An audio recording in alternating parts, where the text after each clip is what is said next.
Driver, start your engine!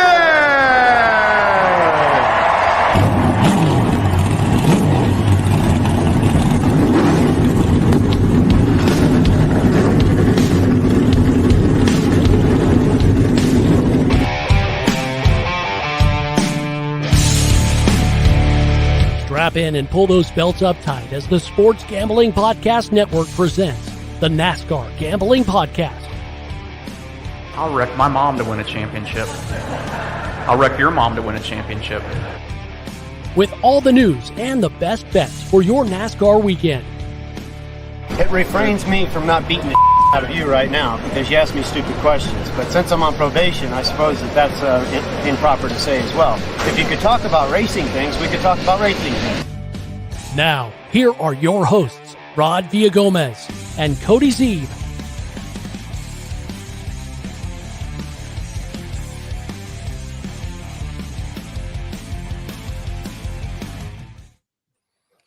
Welcome into the NASCAR Gambling Podcast, Chicago Street Course Recap Show. I'm Cody Zeeb, not Rod Villagomez. I'm joined today by Derek J. Yoder. And this episode of the NASCAR Gambling Podcast is brought to you by Bird Dog Shorts. Dominate summer with an amazing pair of shorts and get a free Yeti-style tumbler when you order over at birddogs.com/pool. That's birddogs.com/pool. Like I said, joined today by Derek Yoder. Rod is still out on assignment with the Army, so Derek was kind enough to join me. Holy shit, Derek. What a fucking race. Welcome in. Well, thank you, Cody. Absolutely incredible. We talked just briefly as we jumped on. Historic for many different reasons, but man, they pulled it off. Pretty fucking cool to see what NASCAR was able to do. They pulled it off. Yeah, just, man, everything. I mean, and we went through the whole everything, right? Like, we didn't even know if we were going to get a race. The weather was going to throw everything off. We'll get to the Xfinity race, obviously, the fiasco with that. And like, it went from this weekend might be like one of the worst things NASCAR's ever done to like, let's go to another city next week. Yeah, I don't know if I'm ready for multiple street venues. Okay. It was cool. It was cool to see one, right. And some of the backdrop stuff, but it was a different element. Pulled a lot of fans, a lot of new fans. Obviously, NASCAR invested $50 to $100 million in this event alone. So I'm good with a one-off, but I feel like we're probably going to see a couple down the road, especially when the schedule releases in September. Yeah, absolutely. I think that it ended up, I mean, they probably would have found a way to still do it anyways because they have a 3-year contract, right? Oh, so had it got, had the rain been an issue and all that, I think that, they still would have found a way to say, well, we need a chance to do this correctly. But what's up, Rye Cape, joining us live on YouTube, saying Yoder with the eye emojis. Got the guy to join us. I'm going to be on Rye's show next Sunday morning, actually. His pre-race NASCAR show. So definitely check that out. It's going to be fun.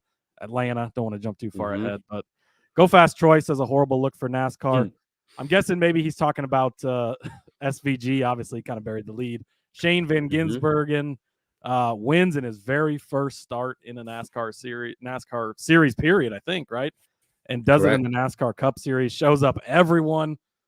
Man, that's again, we'll get into it more. But Kelly's still mad. Kelly was mad in the Discord. I'm wondering if his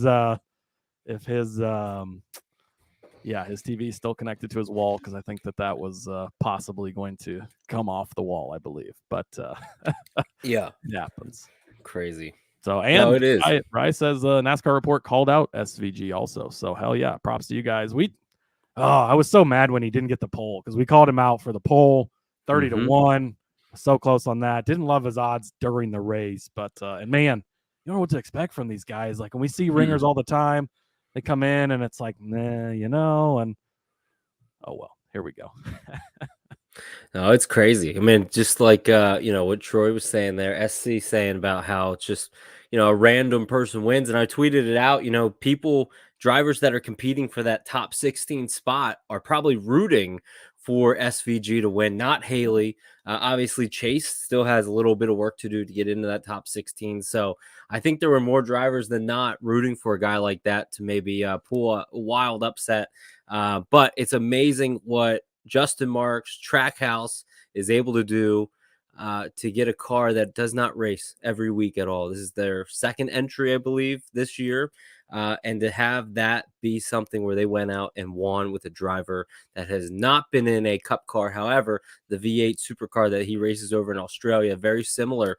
But it's just amazing to see that he was able to pull it off, and a lot of strategy, as you'll probably get into, about just some of the things that happened, because the recap of it, you would have thought early on, Toyota, Bell and Reddick set sail. I even got a text from one of my buddies that was like, well, congratulations to Tyler Reddick on his victory after 3 laps. So this is NASCAR. This is the gambling element. You just never know. Yeah, absolutely. I've got more comments and questions. First, let's hit up this ad read from Bird Dogs. Bird Dogs makes you look good. Bird Dogs is a stretch khaki short designed to fit slimmer through the thigh and leg and give you a truly sculpted look. Bird Dog shorts do the exact same thing as Lululemon, but fit way better. They fit better than regular shorts that are made out of stiff, restricting cotton. Bird Dogs fixed this issue by inventing cloud knit fabric that looks just like khaki but stretches, so you get a way slimmer fit without having to sacrifice movement. Bird Dogs use anti-stink sweat wicking fabric that keeps you cool and dry all day long.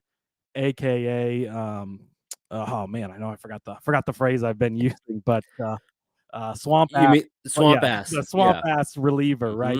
I was at my wife and daughter want to go to the pool this afternoon. I was looking at the weather. I'm like, well, there ain't no way this race is going to happen anyways. So we went to the pool. They had a little thing that flashed up with the temperature. It said it was 185 degrees. It didn't quite feel that warm, but the Bird Dogs really would have helped there. So Bird Dogs are comfortable in any type of temperature, like you're saying. You could take them to a volcano and you'd still be, sitting pretty. Absolutely. So, exactly. So get you some Bird Dogs. And you can visit birddogs.com/pool and enter the promo code POOL for a free Yeti style tumbler with your order. That's birddogs.com/pool. And you get a free Yeti style tumbler. So not only do you get the great shorts, get the tumbler on top of it. You won't want to take your Bird Dogs off. We promise you. So a couple of things that you made really good points here. So the Trackhouse, I mean, the fact that Justin Marks has put this team together, not only he's put together a team, and we've seen over the years, right? And I think it was Jeff Gluck that I heard talking about this. I think him and Justin Marks went to high school together, if I recall that correctly. And Justin Marks had I think I'm pretty sure it was Jeff Gluck on the teardown they were talking about this. Maybe not, but I'm going to give Jeff Gluck credit anyways. But he said Justin Marks, had been in town. I think he lives in Denver. They went, sat down, and Justin Marks was like, I think I'm going to start a NASCAR Cup Series team. And Gluck's like, well, that sounds like, that just doesn't work for a lot of people. Like, it's really expensive. Like, do you know what you're getting yourself into? And now look where we are. Like, he brought Pitbull into the sport, right? And Daniel Suarez has gotten Daniel Suarez was at Joe Gibbs Racing. He was at Stewart Haas Racing. Couldn't get any wins. He comes to Trackhouse. He finally gets that win. Ross Chastain, look what he's done, right? He's had multiple wins last season, makes the Final Four on, the pass heard round the world at Martinsville there. He wins again just this past week, right, at Nashville. And so things are going well for that Trackhouse team. And now they have a third car. The crew chief is Darren Grubb, right? A former Cup Series champion crew chief, but he's not out there every week. He didn't win that championship in this next gen car. I don't know where their pit crew guys come from. Like, there's so many things that go into having an extra car that doesn't race on a week-to-week basis. And the fact that he's put this project together, not only to bring in these guys like Kimi Räikkönen, we've seen in that car, we've seen some other great names, right? Worldwide names. Now you bring in this guy, and he comes in, Shane Van Ginsenberger comes in, wins his very first start. Right? What would they say? 1963 was the last time that happened. 1960. Yeah. It's a long time ago. It's just absolutely insane. And shout out to Justin Marks. Shout out to Trackhouse and everything that they've done with that program. It's just absolutely amazing. No, you're absolutely right. I mean, it's just crazy. Like, I was thinking about it today, probably around noon, And I was thinking about, Justin Marks, because, obviously we were able to see practice in its entirety, qualifying in its entirety for the Cup Series. So we knew guys like SVG were quick. We knew Daniel Suarez, who qualified 5th, was quick. And I was thinking about it, just coming off a win for Trackhouse. But when you look at what Justin Marks has been able to do in Trackhouse as a whole, obviously they did a deal where they were able to acquire Ganassi and do a complete change. Then they go into a new car. I mean, that's a terrible time to really buy a car when you're transitioning into a next generation vehicle. They get 3 wins before Sonoma. One of their drivers advances to the Final Four, like you touched on. But I was thinking about it, it kind of goes back to when Rick Hendrick, he used to race at times in the 25 car because Tim Richmond was going through some health struggles at those times. And he would even get in and do some driving.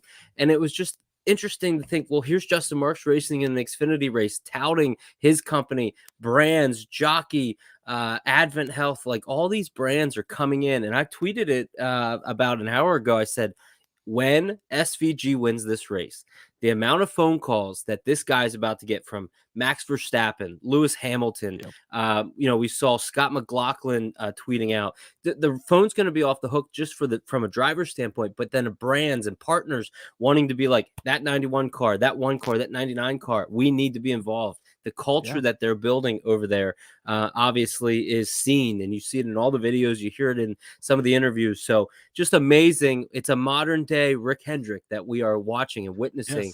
And to be able to watch a guy go out and win in his first start. I was watching the race with a buddy of mine, and he said to me, we just witnessed history. And I was like, we did. And it wasn't because of the series racing on a street. It was because of a guy that came in. And it all had to work out perfectly, right? Like not doing 2x2 qualifying, not by doing double file restarts plays into this. But he had the fastest car. I mean, we can talk about Bell and Reddick, but he had the fastest car. If you look at any metric possible, he was the one that was able to get up there. And I didn't even think with 15 laps that was enough. But it was. And he blew him away. It was impressive. Very impressive. Yeah, it's again, just absolutely insane. And yeah, like you said, I mean, it is almost a modern day Rick Hendrick type of thing. And you look at what they've done, what 2311 has done, right? They kind of come into the sport around the same time and they look at things differently, right? It's not Justin Marks racing. It's not Denny Hamlin racing or Michael Jordan racing. Like they went out, thought out of the box, right? And brought in Trackhouse and 2311, these different names and they're building brands. And then the things they've done with sponsors. I mean, look at all the different sponsors on that 23 car and on the 45 car.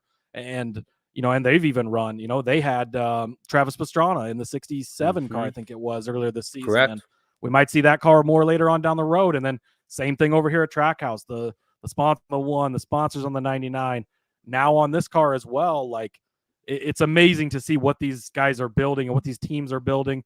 And they brought in big famous guys, right? They brought in Michael Jordan, they brought in Pitbull, and just the influx of everything that's brought to the sport and the energy and everything. It's just amazing to see.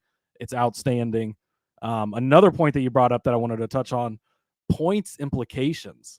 Do we look back at this race when we head into the first race of the playoffs and think to ourselves, Chase Elliott, the most popular driver in the sport, isn't in the playoffs now because this guy, Shane Van Gisbergen, comes in and wins the one race he starts. And now it could go either way, right? Because somebody else didn't win and get that win. So if Elliott points his way in, he doesn't get bumped by somebody having a win. If Justin Haley wins that's obviously a lot more, that's a lot worse for Elliott as far as the points are considered. So maybe it works out for him, but the playoff implications for this could be huge. Like it takes a win away from Justin Haley if he was going to win that race. It takes a win from Chase Elliott had he been able to get up there. Maybe Austin Dillon wins this race if he's up there. Or he wrecked. I guess he was chasing Haley still when he wrecked. But yeah, right. But either way, he was in the mix there at the end. Like so many points implications that could come from this one race, and I think it's great. I love it. Yeah, no, I do too. And I do believe we'll look back. It's crazy how NASCAR works, right? Like we know every year in and year out, we're going to see some random winner. We saw it with AJ Allmendinger a few years ago in the 16 car when he was doing some spot starts, won at Indy, which was a crazy race in itself. And now SVG obviously here in the 91. And it's like, when you look at the playoffs, now I don't know how it works. I was thinking about this quick, and I think there needs to be papers that signed before the season starts. I don't think necessarily that the 91 can now apply for, yep, we're going to go after a title championship.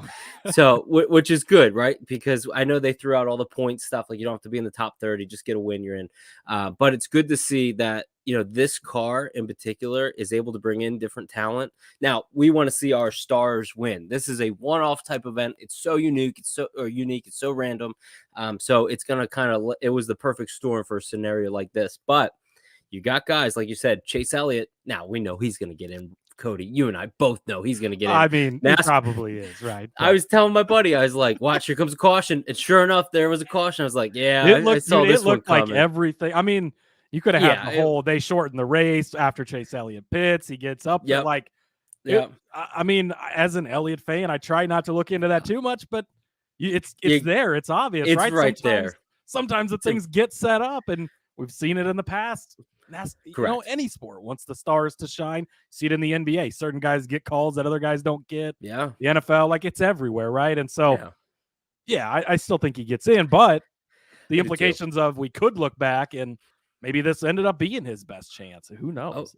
Absolutely. They're big names, not just Chase Elliott. I mean, they're big names in the sport that are battling for those spots. And this was one, with 9 races to go, including this event, there are 4 wild card races. The Chicago race, which is a wild card, we know now, being able to look back and say, yeah, SVG won that race. Next week at Atlanta, a couple more weeks when you have Indy Road Course, because that turn 1 is 5 wide and guys are just kind of throwing it around and who cares? And then you have Daytona at the end of August. And it's like, you got 4 out of the next 9. You can't really predict a winner, but these guys it's going to just make for great storylines coming down to Daytona. Yeah, absolutely.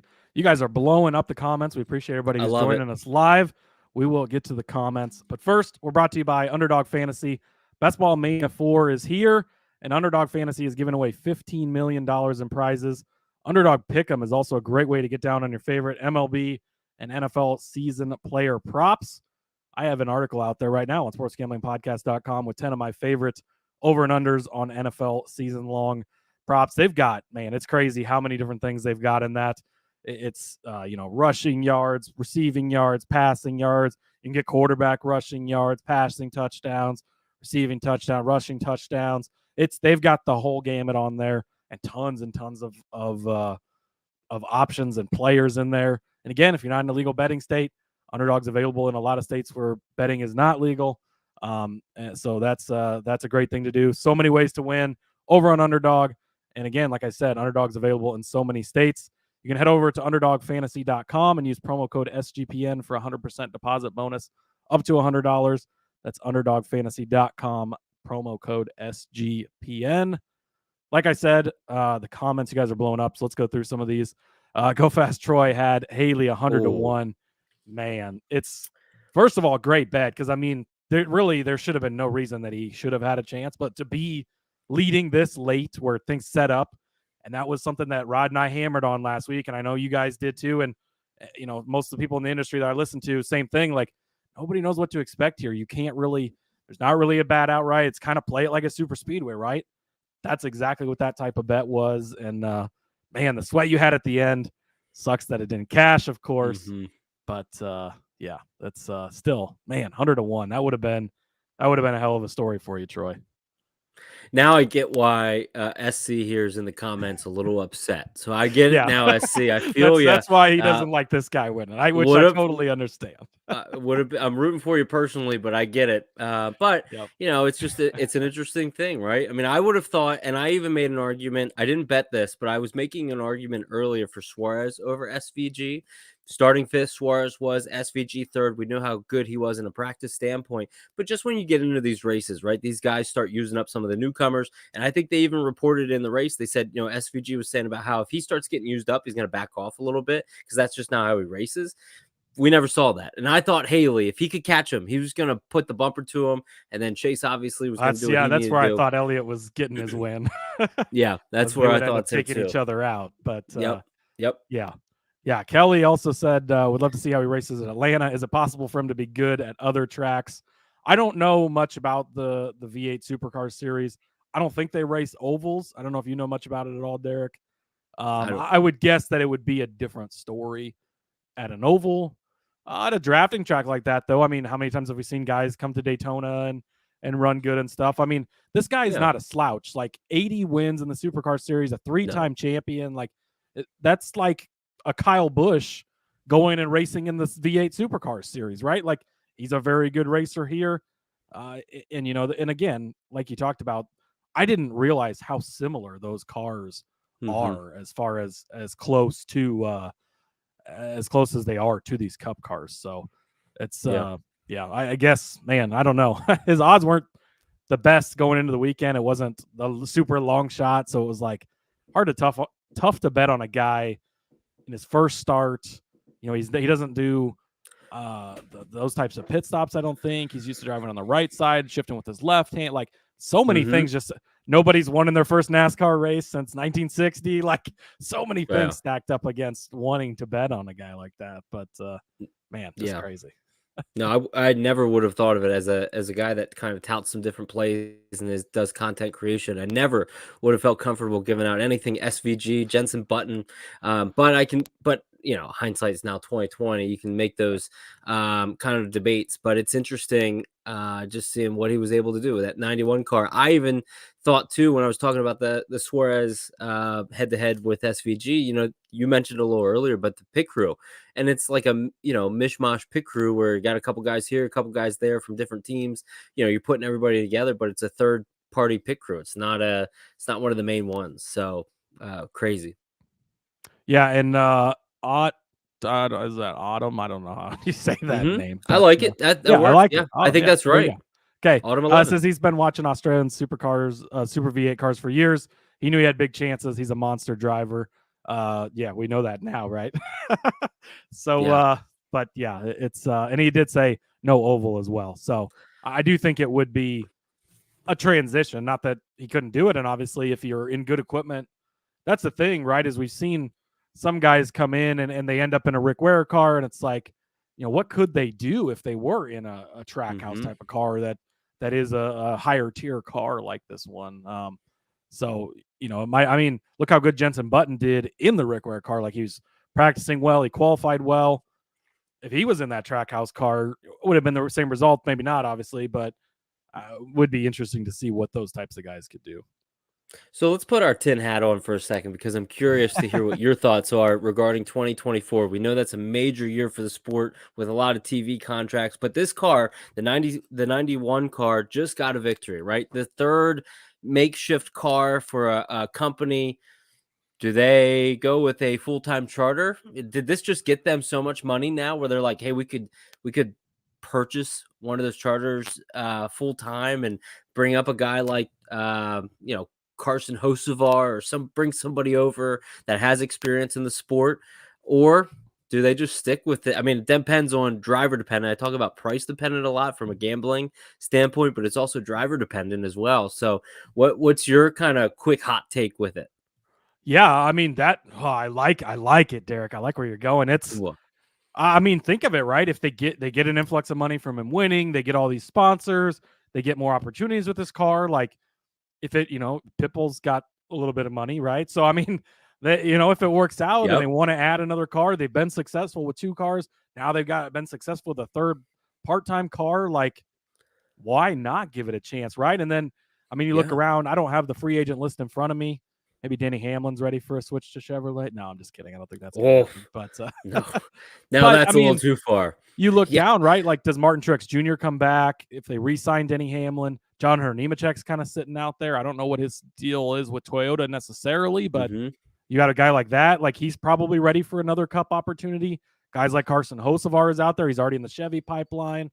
I mean, there's other guys out there that could potentially deserve rides.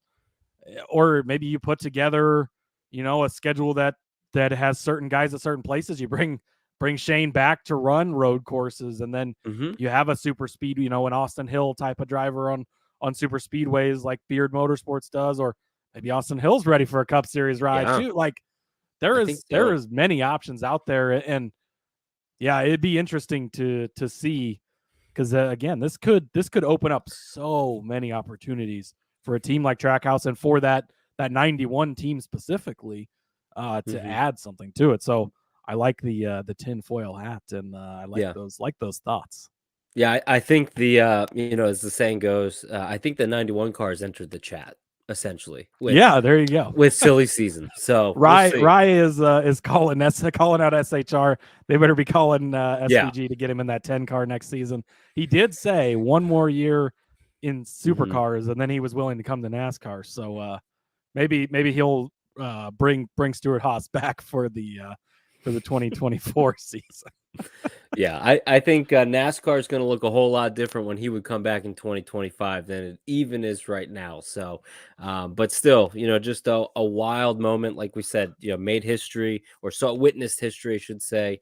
And it was a bummer that the race wasn't able to go to its completion of 100 laps, but nonetheless, the course held up. I actually kind of liked the layout. I didn't bet much with it at all. So I was watching it more as a fan today than anything else. I was watching live, try to get invested, but from a fan standpoint, it was pretty cool to watch and just be able to put that hat on for once. Yeah, absolutely. I agree. I think they should come back next year. And Troy says so too. He'll take more Chicago Street the next few years. Really enjoyed it. The scenery is amazing. I mean, it was amazing just to watch the whole thing. My mom was over yesterday.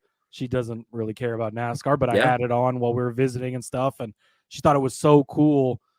Her mom had grown up in Chicago, so they went back to visit often, and thought it was so cool racing on the streets of Chicago. And my brother-in-law was texting me today. He was watching the race. He generally watches F1, doesn't watch NASCAR very much, but he was intrigued by the fact that it was on here, right? And again, this, we'll get into the Xfinity part of it in a little bit and stuff, but with the weather, that kind of, put a damper, so to say, on some things, right? And so I think that there's definitely some other options. Gumby said, glad followed my gut instincts. Thought he could do it if he kept it out of trouble. I hope that means you bet on him. If so, congrats to you. Rye took him in the one and done pool. I also took him in my one and done pool. That was a good move. So yes, shout out to everybody who did that. Let's see. Nick says it's not unusual. He's fast at anything: dirt, speedway, drift, rally, open wheelers. How we do it in New Zealand.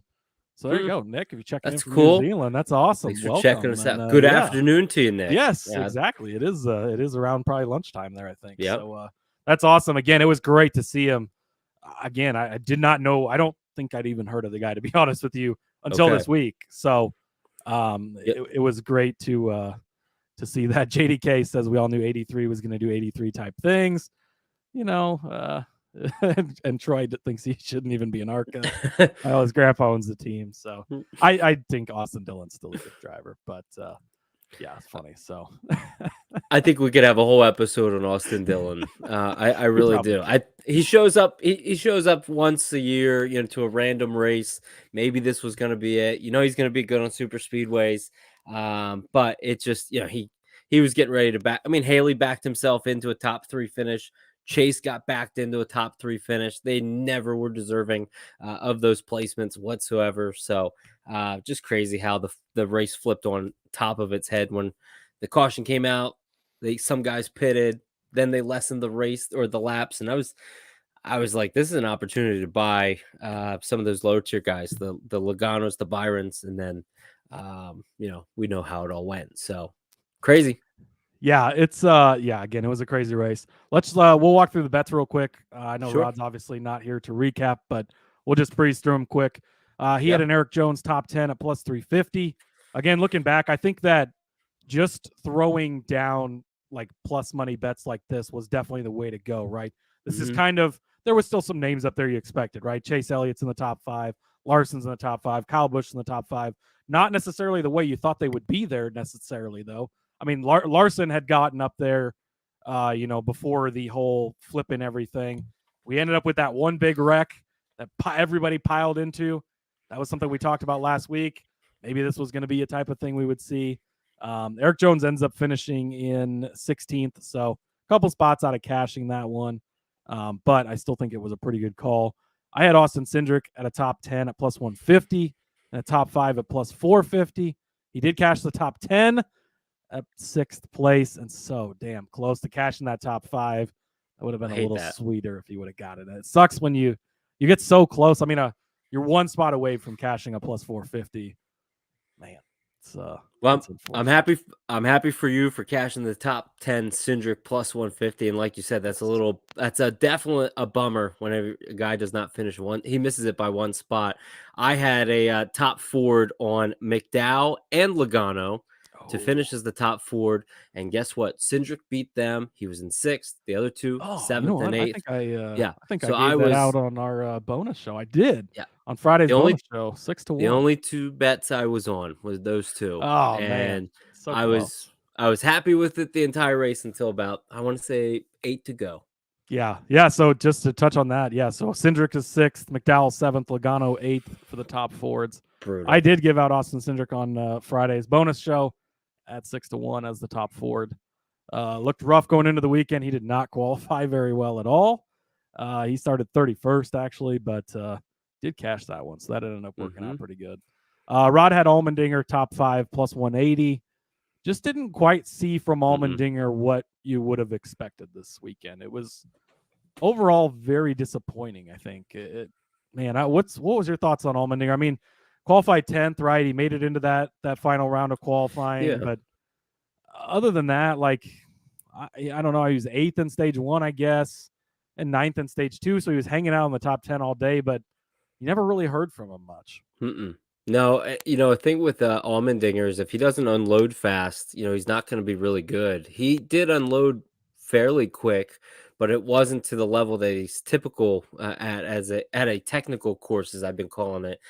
But his comments after practice and qualifying were very telling when he was like, I'm all over the place, can't get comfortable.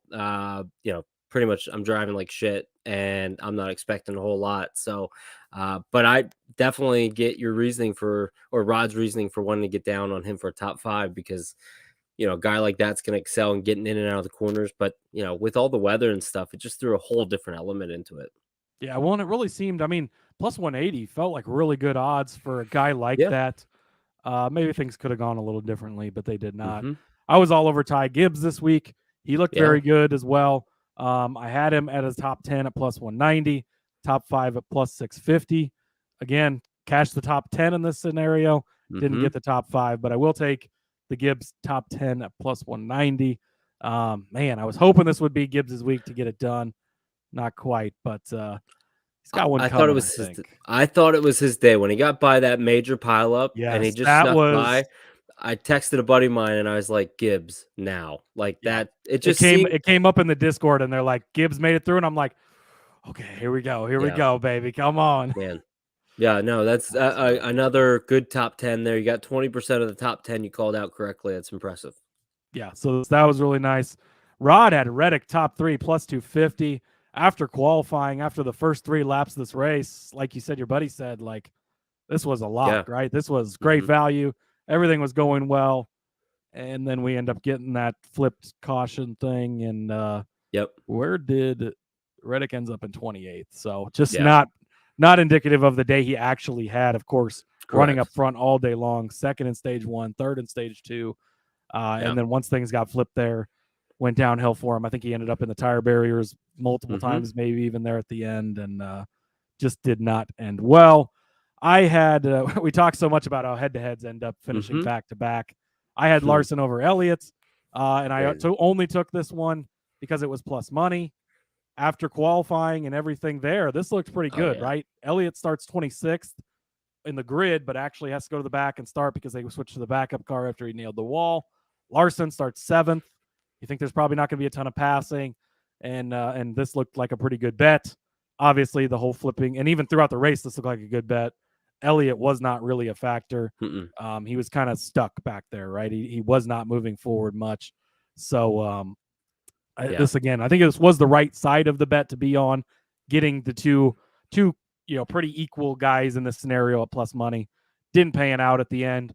One of the reasons I didn't really want to go with head-to-heads very much this week, that was actually the only head-to-head I gave out anyways, just because, man, it's so, and especially the way it turned out, right? Head-to-heads is just like, whether you pick the right one or not, you probably missed, because just the way that things got so crazy at the end there. Yeah, and this is what we talk about, right? Like you always want to win your bets, and when they don't hit, it's frustrating. But if you can look back, like Rod, I mean, Rod, Reddick finishing top 3, he was on the right side. He just it didn't work out for him because that where the caution fell, and you as well. I mean, Larson was dominating Elliott. Elliott even said after practice how bad he was. It was a driver thing, not a car thing. He was just lost. So there was no reason unless Larson had a mechanical failure why that matchup should have lost, and it misses out by 1. So it just shows you, hey, Larson was ahead of him for what, 96% of the race, and then he kind of get beat at the end. But these two, even though they didn't hit, you both were on the right side of it, and that's just you got to continue that strategy. Yeah, and that's what we thought going into this race, right? Like these ended up being the correct picks as far as the way things were looking. But like we said, anything can happen. Anything did happen. We said there was going to be crazy things we didn't expect. We didn't expect the race to get shortened at the end, right? Yep. Crazy things we didn't expect. That's exactly it. Kelly did make a good point here. Dylan gave it hell. At least he can say that. Chase never tried anything. I was very, very disappointed in Chase's lack of, I don't know if he thought to himself, I need to settle for this third place finish and have a good points day, because he very much can still point his way in. Yeah. A lot of people seem to think he's not going to be able to, but at the average, he's been getting points, and the average he needs to get points. Yeah. He's doing everything the right way. And so I almost wonder if he looked at it and thought to himself, I need to be smart here. I needed to go home with a good points day. But it was disappointing as a fan of his. I didn't have any bets on him, but still rooting for him that he didn't really give it much of anything. He didn't have the tires. He was one of him and Haley were the two guys that were really battling it there for fuel and tires. So that was, I mean, you could see it. I couldn't believe how many times Haley even was like kind of flat spotting the tires going into a turn. It didn't cost him that much, but you could tell when SVG, when he was coming up through the field, just picking them off easily. I think if Chase had, what the other crew did, like if he would have had the tires of those that pitted, like the Logano, the Larson, or the Byron, he probably would have been able to hold off SVG. Yeah, I agree. I guess I hadn't considered as much that the tires did play a factor in that. Troy as well said he shouldn't be so mad about SVG because he had up 17 units with Fowler, Max, and Custer. That's a good weekend right there. That's props to you. That's pretty good. Good job. Rod had Hamlin over McDowell plus 110. Hamlin, man, he ended up recovering all right for an 11th place finish, but I was so mad at myself because, and it ended up working out okay DFS wise, because I had Tyler Reddick in my lineup. I'm like, I'm gonna go different. I'm gonna play Reddick from second. Maybe he'll pass Hamlin early, get these laps led. And I thought to myself, Sonoma. I thought for sure that's the strategy I played. It didn't work. So I was like, all right, I'll just go with Hamlin. Lap 2, he gets passed. I'm like, or I don't think it was lap 1 maybe even. And it was like, come on, man. But Hamlin, kind of a disappointing day. Ends up recovering for 11th. I think he'll accept that. But McDowell, a 7th place finish. Again, Rod was on the plus side money of things here, so I don't blame you for that. As far as, he took the better car, right? Hamlin's a better car, the better driver. So you can't fault him for that. And after qualifying, didn't look like too bad of a thing, right? Hamlin comes out. He's fast again. McDowell ended up starting 6th, so a pretty impressive start for him as well. But that one missed, unfortunately. I had Joey Logano at Group D over Suarez, Cindric, and Blaney. Did not cash on this one. I said that that Cindric was my biggest worry on this one. Obviously, I took him at the top 4. That's the one that ends up cashing. So not too sad about this one. I tossed him out there at 35-1 to win too, which was looking right. The strategy call. As soon as he comes into pit, I go, that's it. I think I said that in the Discord. I go, there's the winning strategy. Joey Logano is going to win the first event yet again, but that didn't quite work out either. No. I mean, Joey Logano, like you said, amazing what he's able to do at some of these places. Top 10 was a really good call out for anybody out there that was able to pick that up on him. I know he was out there at some places at like plus 130, for Logano. So that was a close one for you for sure. Blaney, I didn't even know Blaney. Was that Dave Blaney you had on your card, or who? What Blaney is that? I don't know that any Blaney showed up. Yeah. Man, he just, you didn't see him at all. And then he got in the barriers there early and didn't hear from him at all. And Nope. that was a little disappointing. Suarez looked really good. Ends up Mhm. making the mistake, though, getting into the wall. Kind of cost Yep. him his day. Yeah. But Rod had Logano over Harvick, minus 115. Harvick just had a rough weekend. And I think that was Rod's angle. He started 35th, finished 29th. Like, not a Harvick-esque day. And I was I was back and forth on Harvick, right? I didn't think he really cared so much for something like this type of race, right? It's a one-off thing. It's the only time he's ever going to run it. Maybe he doesn't care. But then I thought to myself, he's a veteran driver, right? Maybe he just, slowly works his way up there, avoids the chaos, makes smart decisions. It was just a rough weekend for Kevin Harvick. You guys talk about Bird Dogs a lot, obviously a sponsor of your show, and you talk about the sweat element. This is the Bird Dogs no sweat bet of the day, right? With Logano over Harvick. Yes, Harvick was never close. Harvick never wanted to be here. That was very evident. I mean, he doesn't have to come back here next year for any reason. The only time he's ever coming back to Chicago is with his family, or to see Keelan race one day in the Cup Series. He's never coming back here. So you could tell that he was checked out from pretty much the drop of the green flag yesterday in practice. Yeah. I think that was definitely the case. Eric Harris jumped on. He said he got his big bet today with Shane. Can't believe it paid off. Great day for him. Great day for NASCAR. Seen a lot of people that had tickets on Shane, so great job. Good call up by you. And Willow Spicewood. Harvick was involved in more than one incident. Practice. He had I think his was practice, or maybe it was qualifying. I can't remember. Smashed the wall there, and it just, again, rough weekend for him. I had tossed out a couple long shots. Again, this was my super speedway in case all hell breaks loose. I had Todd Gilliland to plus 425. He looked decent at points, right? He was fast in practice, didn't qualify that well, kind of up and down throughout the race. He ended up spun around multiple times, so it wasn't a great day for him. I also gave out Andy Lally top 10 at plus 1,700. We can look back on that and say that probably wasn't a great move. I really expected more from Lally, though, and especially you saw what Jenson Button and the speed he had in that 15 car. That was kind of what I expected. Like, I thought that the driver could make up more for the lack of what the car actually is. That's kind of what I was hoping from Lally. I was hoping he would survive the chaos as well, obviously. And it was a long shot for a reason, but Lally had nothing all weekend. It was the 15 and the 51 are vastly different. Look what happened last year in 2022 when Joey Hand came in. Remember Road America? Joey Hand went out, qualified well, practiced well in that 15 car. The 15 car, for whatever reason, has a little bit more speed. Andy Lally, obviously a world-renowned road course racer. So surprised that it wasn't faster than it was, but again, it is a Rick Ware racing car, and they're affiliated with Stewart-Haas Racing, and we know how bad Stewart-Haas Racing has been this year. So, unfortunate for Andy catching the bad break there of not being quick. Yeah, I gave him out his top 4 at 25,000 as well. Obviously, just long shots. I mean, just in case shit went crazy, and really shit did go crazy. So. The JDK, I'm not going to read your comment, but just go make a withdrawal from there if you while you have that. Quick. Yep. Exactly. But okay, and then winners, Rada giving out Reddick plus 750. This looked like a great bet. Obviously, he starts second. He's fast.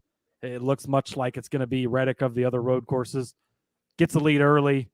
And Christopher Bell ends up running him down and passing him after a little while, but still Reddick looked good. Gave out Allmendinger 10-1. We touched on him. I gave out Kyle Busch 12-1.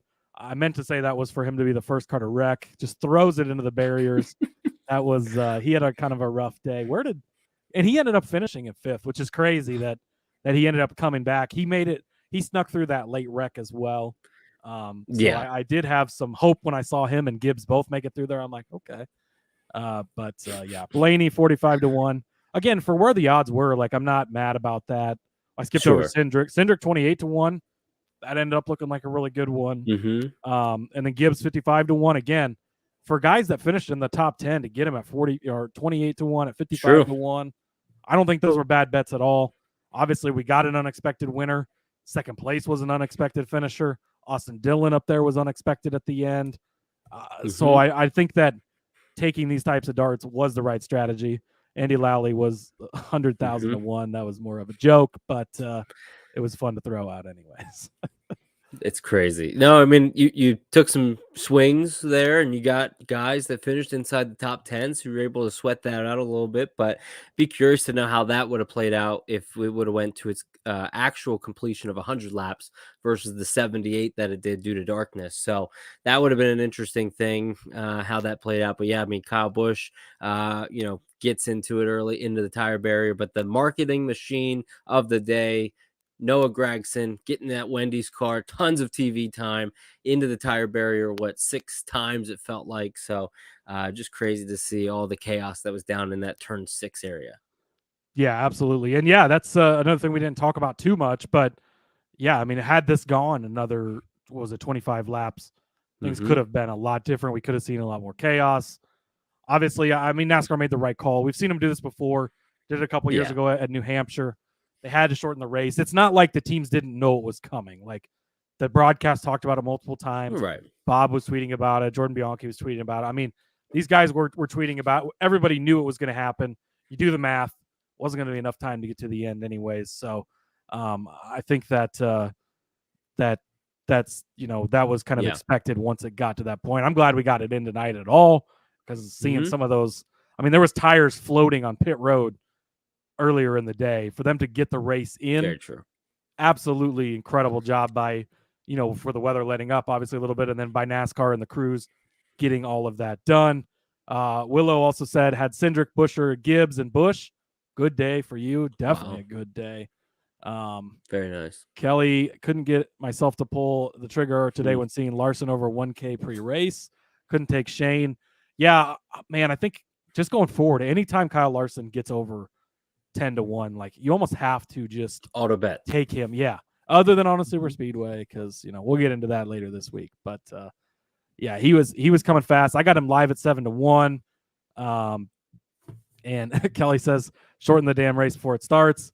Yes, maybe, but had we not had cautions, had we not had guys get stuck in tire barriers, like, maybe we could have got more laps in. You don't know where. Maybe it could have been more disastrous, right? They shortened it to 75 laps, and then it needs to get cut down later to 65 laps.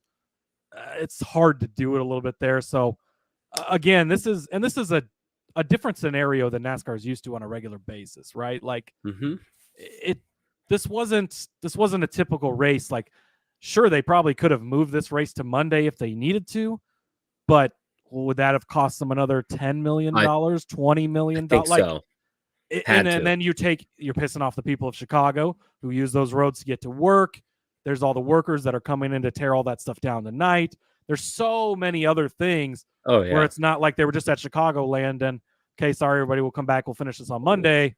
It's a much different story. And again, we're going to get into Xfinity just real quick. We'll touch on it. But I think it's the same situation there, right? Like, it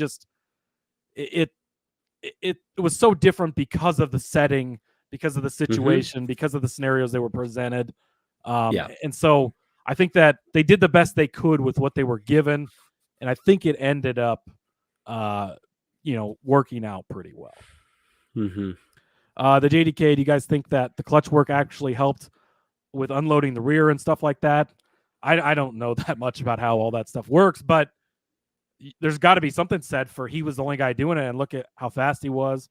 Look at how he won. I mean, I'm going to guess there's probably something to that was helping him. I can't get into details about how it helped or what, but from what we saw, right, looking at the body of work he gave us, he figured something out, right, despite the fact that he just does this on a weekly basis anyways. That's a good question by the JDK. I'm going to ask Brian Murphy about that, yes, who knows obviously the ins and outs of the cars. So so tune into the All Things Go podcast, which you guys do a great job on that. And yeah, Brian would be the guy that would know the answer to that question for sure. Yeah. So write that down, Derek, and make sure he gets that one. Deal. I will. Yeah. And then Willow, the last stage changed everything, like it often does. Yes, that is definitely correct. Mental note for future bets. Get in on if SVG is going to race. First time in a Cup car and won. Said post-race he could come to Cup in 2025. Expect him to make real waves. He's good. Yeah, and again, be interesting, right? We've seen guys come over before, right? Got the Juan Pablo Montoya's, got the Marcos Ambroses. I mean, the list goes on and on of Danica Patrick's. even guys like AJ Allmendinger that ran IndyCar. The list goes on and on of guys who've transitioned to the Cup Series. Maybe 2025 is when the 91 car comes full time into the Cup Series as they continue to build that program up. Going back to our tinfoil thing there earlier. Okay, I don't want to keep it too much longer, but let's touch on the Xfinity race here in just a minute. I am going to say thank you for listening on YouTube. I'm not going to be as good as the YouTube on the YouTube read as Rod is. So just thank you though. We appreciate everybody. Ton of people. I can't hardly keep up with the comments. So thank you so much for that. We really appreciate it. If you can hit the like button, hit the share button, subscribe, click the bell. Right, if you're listening to this on the podcast later on, make sure you click the bell on the YouTube so you're notified when we go live. We always share that on Twitter and everything as well. So, again, thank you, everybody, for listening. Thank you for watching as well here on the YouTube. Thank you for interacting.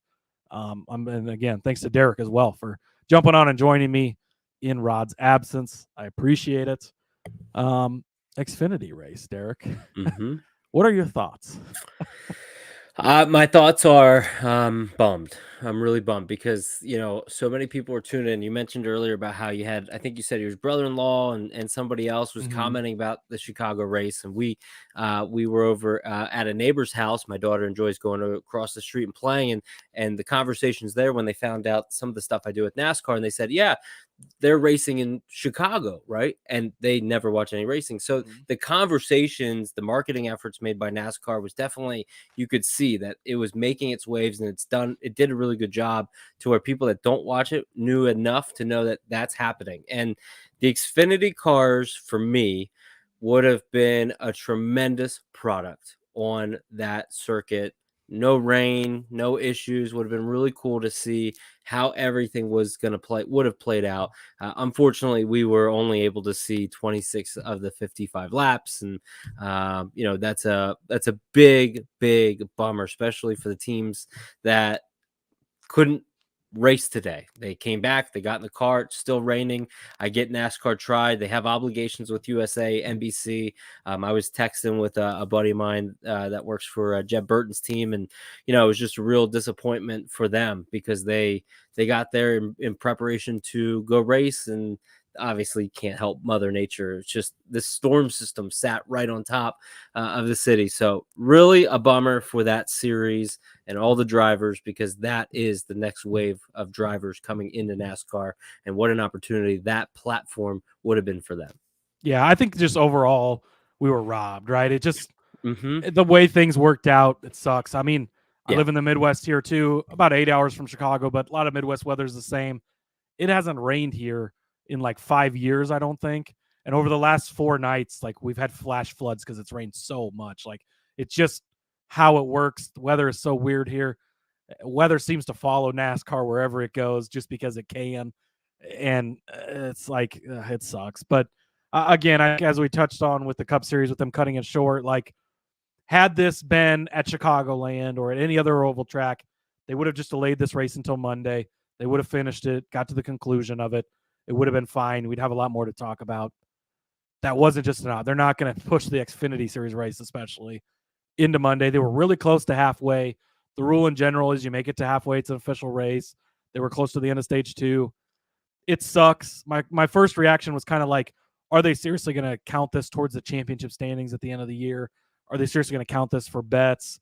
But after I thought about it more, it's like going into this, and that's why we preached so much last week, like, this was an event. This is different. You have to approach this differently. To look at this differently, you have to expect the unexpected. We mentioned on the podcast last week, you never know when NASCAR is going to go to single file restarts. Look at the Cup race. Every single restart was single file, right? They did it years ago at the first Bristol Dirt race. They're going to make decisions on the fly they don't normally make based on the situation they're in, based on this is not something they've ever had before, and everything that kind of goes into it. So it just overall, it sucks because we didn't get to see, and so many great names in that race too, right? Justin Marks obviously blew up early. It would have been fun to see what he could have done. Miguel Paludo looked pretty decent. I had some bets on him. There was other things out there, right? And great racers. And again, none of the Cup guys. So we had just the Xfinity guys and some of these ringers kind of going at it. It could have been a lot better, I think. We didn't get to see much. Like you said, I think 26 laps under green. you couldn't get too much from that. A lot of follow the leader, yes, but maybe they were taking it easy, hoping to go later. If we didn't get that lightning, that's what always gets it, right? The rain would have been fine. The lightning is what sucks. But it's, again, going into it, that's why we tried to prepare everybody for this. Could just be crazy. It could be stuff you've never seen before. It is in the rule book, technically, that they can end the race in extenuating circumstances or whatever. Bob Pockrass had his rule book out. It's kind of how it goes. And it sucks. I know it sucks on the betting side of things. I was going to go over the bets, but I don't even think that's really necessary because we generally go over the bets to try and see what the right calls were, even if we hit things.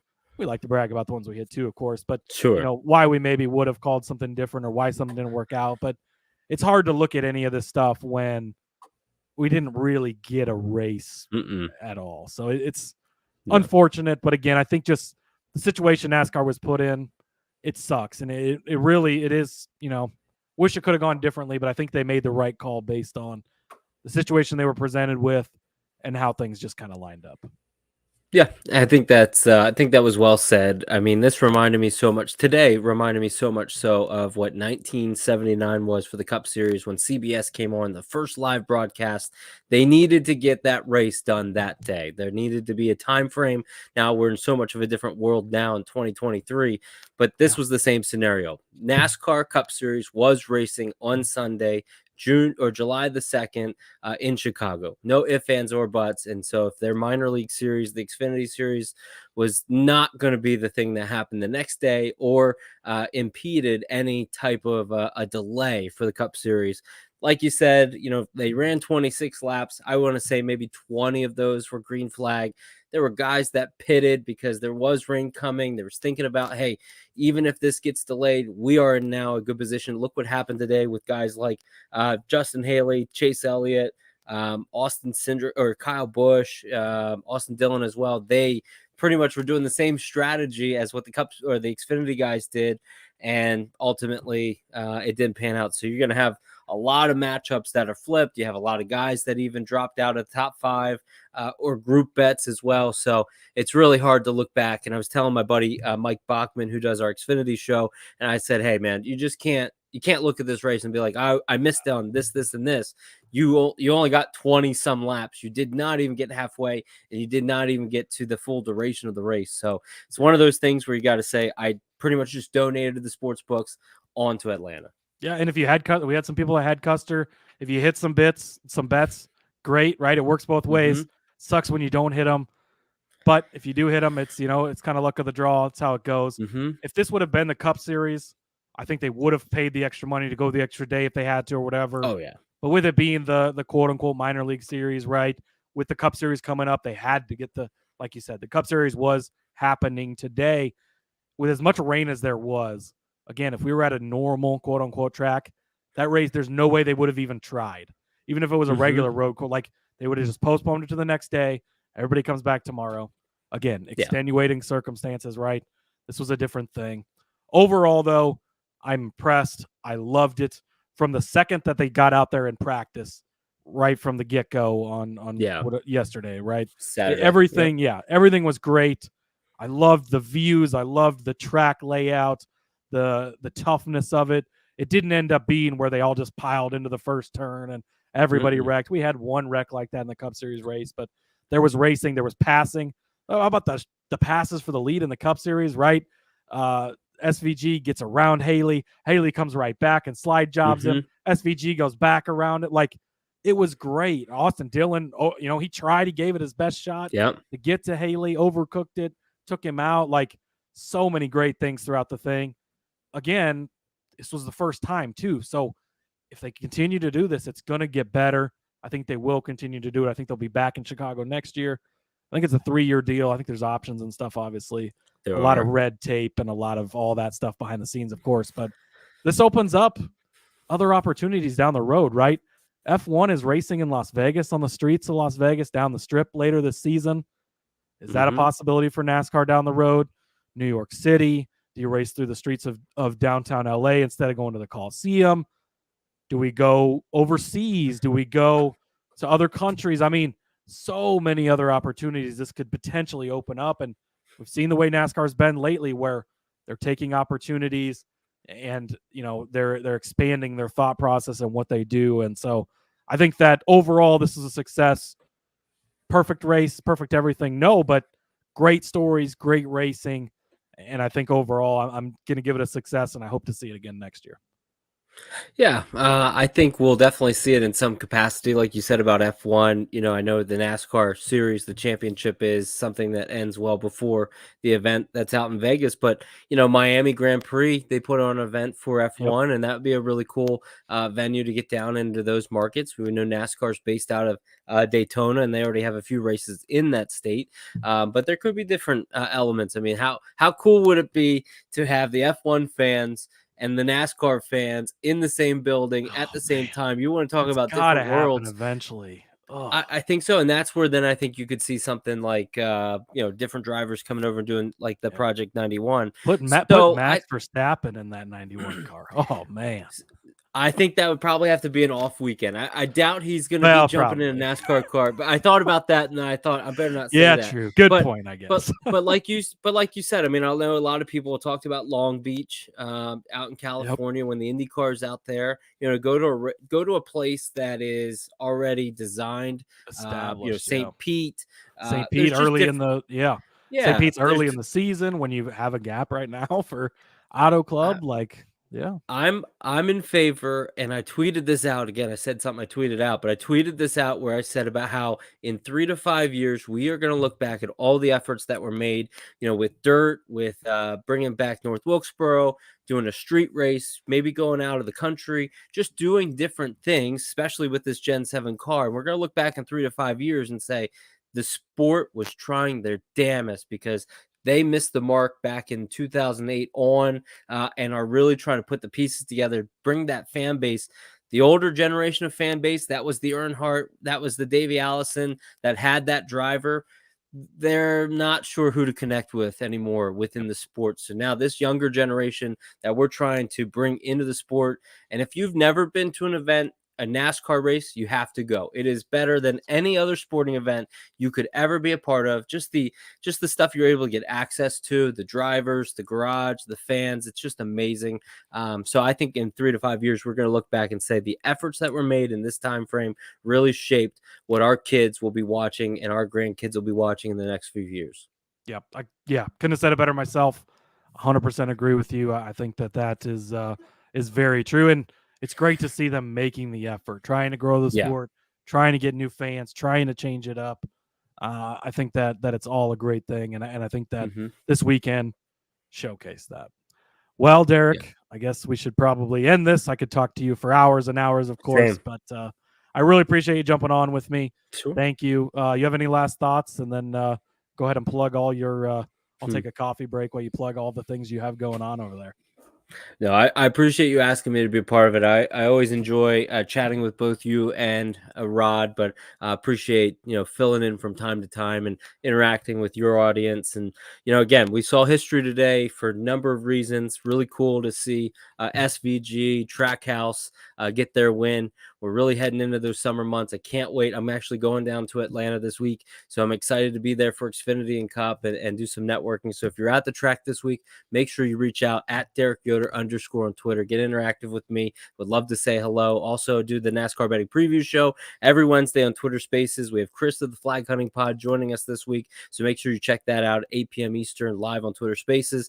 And then, like Cody said, we're just trying to do a little bit of everything for everybody. What you guys are doing at the NASCAR Gambling Podcast, what I'm trying to do at the NASCAR Betting Preview Show are a lot of similarities where we're just trying to grow this industry as a whole. So it's really cool to collaborate with you from time to time. So I appreciate you again having me on the show. Yeah, thank you so much. Appreciate it. Check out all Derek's work, the Betting Preview Show every week. One of the best out there. All things go. I always love that. Love all the different sides of motorsports. And again, Brian brings in that different perspective, right? From inside, he's inside the sport. He's got that perspective. You guys bring on some great guests. And then, the Truck Series show that you do with Phil, with Mike Bachman with the Xfinity Series. I love that guy already. We've talked so much, had him on here. I've been on there. It's been a fun time. So, it's been wonderful. And thanks for joining me. And again, appreciate all your hard work. You're killing it out there. Keep it up. Scheduling notes for everybody that's still hanging around. We don't know what the odds are going to look like this week with the 4th of July being on Tuesday, so might be a little bit of a day later, but Cup, Xfinity, Trucks, all in action this week. You can expect betting episodes for all those, and DFS might just be pushed a little later into the week because with the holiday being on Tuesday, I would expect we probably won't have a full slate of odds until Wednesday. But yeah, so we'll be back though. Don't worry. I like it. Yeah, it'll be fun. Yeah. Okay. Thanks again, Derek. I appreciate you joining me. Yeah. Have a happy, safe 4th of July, everyone. You too. Come back, please, with your 10 fingers that you hopefully already have. So until next time, we'll see you later. Thanks for joining us. And let's go racing and let it ride.